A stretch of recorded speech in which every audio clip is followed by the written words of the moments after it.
पंजाब में पुरानी पेंशन बहाल होगी। हेलो फ्रेंड्स, हम हैं एग्जामपुर कलम से क्रांति और मैं सोनम एक बार फिर से आप सभी के अपने परिवार एग्जामपुर में आप लोगों का स्वागत करती हूँ। सो यह कि आप लोग अच्छे होंगे, बहुत अच्छे तरीके से अपनी पढ़ाई भी कर रहे होंगे। सो भी हाल ही में आपने पढ़ा होगा हिमांक प्रोजेक्ट के बारे में, जो कि बीआरओ के द्वारा चलाया गया है। क्या ये प्रोजेक्ट है, जरा हम लोग देखते हैं और मतलब किस लिए इसको चलाया गया है। तो सबसे पहले तो अगर हम हिमांक प्रोजेक्ट की बात करते हैं तो हिमांक प्रोजेक्ट यह सड़क निर्माण से संबंधित है, जिसके माध्यम से जो भारत के बॉर्डर हैं, यानी कि जिनसे कि हम लोग अंतरराष्ट्रीय सीमा यहाँ पर रखते हैं, वहां पर सड़क का निर्माण किया जा रहा है। ठीक है, सबसे पहले तो पॉइंट ये याद रखिएगा कि इसके माध्यम से जो कि हमारा बॉर्डर की साइड है, वहां पर हम लोग रोड का निर्माण कर रहे हैं। क्योंकि बॉर्डर की साइड रोड का निर्माण करने से सबसे महत्वपूर्ण चीज है कि जैसे ही वहां पर जरूरत पड़ती है, कुछ भी, जैसे कि गलवान घाटी वाला केस हुआ था, चीन के सैनिकों के साथ में कुछ मुठभेड़ हुई थी, जिसमें कि भारत के 20 जवान शहीद हुए थे और चीन के 40 से 45 जवान जो कि हैं उसमें शहीद हुए थे। तो इसमें क्या है कि अगर बॉर्डर पर सड़क का निर्माण रहता है तो भारत से जल्दी कोशिश की जाती है कि वहां पर सैन्य मदद हुआ, या फिर वहां पर जो कि हमारे सैनिक नियुक्त है ना, जैसे कि सियाचिन के क्षेत्र की बात करते हैं, बहुत ज्यादा वहां पर सर्दी है, तो वहां पर उनको खाना पहुंचाना और रहने के लिए और भी काफी सफिशिएंट चीजों को वहां पर तक पहुंचाना बहुत ही मुश्किल होता है। तो रोड के माध्यम से क्या होता है कि वहां तक चीजें इजीली और कम टाइम में पहुंचाई जा सकती हैं। तो रोड का निर्माण करना बहुत जरूरी होता है। इसके चलते ही जरा हम यहाँ पर देखते हैं हिमांक प्रोजेक्ट के बारे में। तो हिमांक प्रोजेक्ट के तहत में भी हाल ही में जो कि ये अक्साई चीन है, आपको याद होगा कि 1962 में जो कि भारत और चीन का युद्ध हुआ था, उसमें अक्साई चीन का क्षेत्र जो है वह हमने संधि के तहत में गंवा दिया था। ठीक है, वैसे खैर हमारे गृह मंत्री ने कहा है कि यह हमारा हिस्सा है और हम इसे लेकर रहेंगे। So let's see.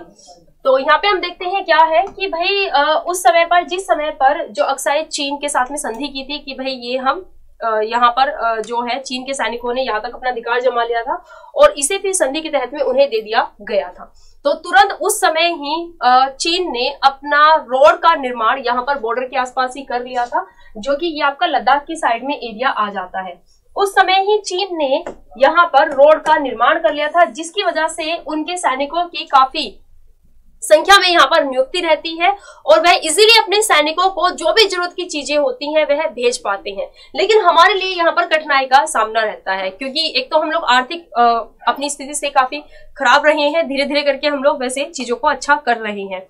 तो यहाँ पर अभी हाल ही में हमने यहाँ पर भी रोड का निर्माण करने के लिए बीआरओ के द्वारा हिमांक प्रोजेक्ट को चलाया गया है, जिसके तहत में भारत ने यहाँ पर सबसे ऊंची मोटरेबल सड़क का निर्माण किया है। आपने सुना होगा उमलिंगला दर्रे के बारे में।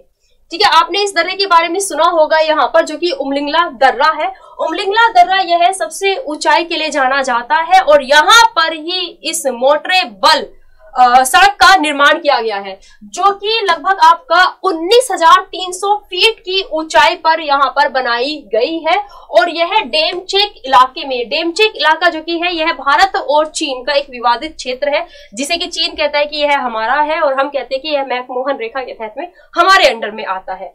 तो यहाँ के पास में ही यह सड़क बनाई गई है। अब बात कर लेते हैं बीआरओ के बारे में। बीआरओ की बात करते हैं, इसकी फुल फॉर्म है बॉर्डर रोड्स ऑर्गेनाइजेशन, जो कि एक स्ट्रॉन्ग इंफ्रास्ट्रक्चर के लिए, रोड के निर्माण के लिए, टनल के निर्माण के लिए जाना जाता है। यह अपने कार्य के लिए जाना जाता है कि ना तो यह पर्यावरण को नुकसान पहुंचाता है, ठीक है, और बहुत ही कम समय में बहुत ही मजबूती के साथ ही में यह रोड हुई, टनल हुई, इन सभी का निर्माण करता है। ठीक है, इसके मुख्यालय की बात करते हैं तो इसका मुख्यालय न्यू दिल्ली में है। 7 मई 1960 में इसकी स्थापना हुई थी। इसके फाउंडर की बात करेंगे तो जवाहरलाल नेहरू इसके फाउंडर रहे हैं। साथ ही यहाँ के हम लोग डायरेक्टर जनरल की बात करें, वर्तमान समय में राजीव चौधरी जो कि है वह इसके डायरेक्टर जनरल है। तो भाई हाल ही में हिमांक जो कि प्रोजेक्ट है काफी चर्चा में है, तो इसके बारे में याद रखिएगा कि यह किससे संबंधित है, किसके द्वारा यह चलाया गया है। और साथ ही भारत ने दुनिया में सबसे ऊंची मोटरेबल सड़क का जो निर्माण किया है उसके बारे में भी याद रखिएगा। लद्दाख में उमलिंगला दर्रे पर इस सबसे ऊंची मोटरेबल सड़क का निर्माण किया गया है। ठीक है, चलिए आज के सेशन को यहां तक ही रखते हैं। उम्मीद करती हूं ये पॉइंट आपको समझ में आ गया होगा। बाकी मिलते हैं अपनी लाइव क्लास में, तो अपना ख्याल रखिएगा। सेशन आपको पसंद आया तो लाइक जरूर कीजिएगा। सो मिलेंगे क्लास में, अपना ख्याल रखिएगा। थैंक यू स्टूडेंट्स एंड जय हिंद जय भारत।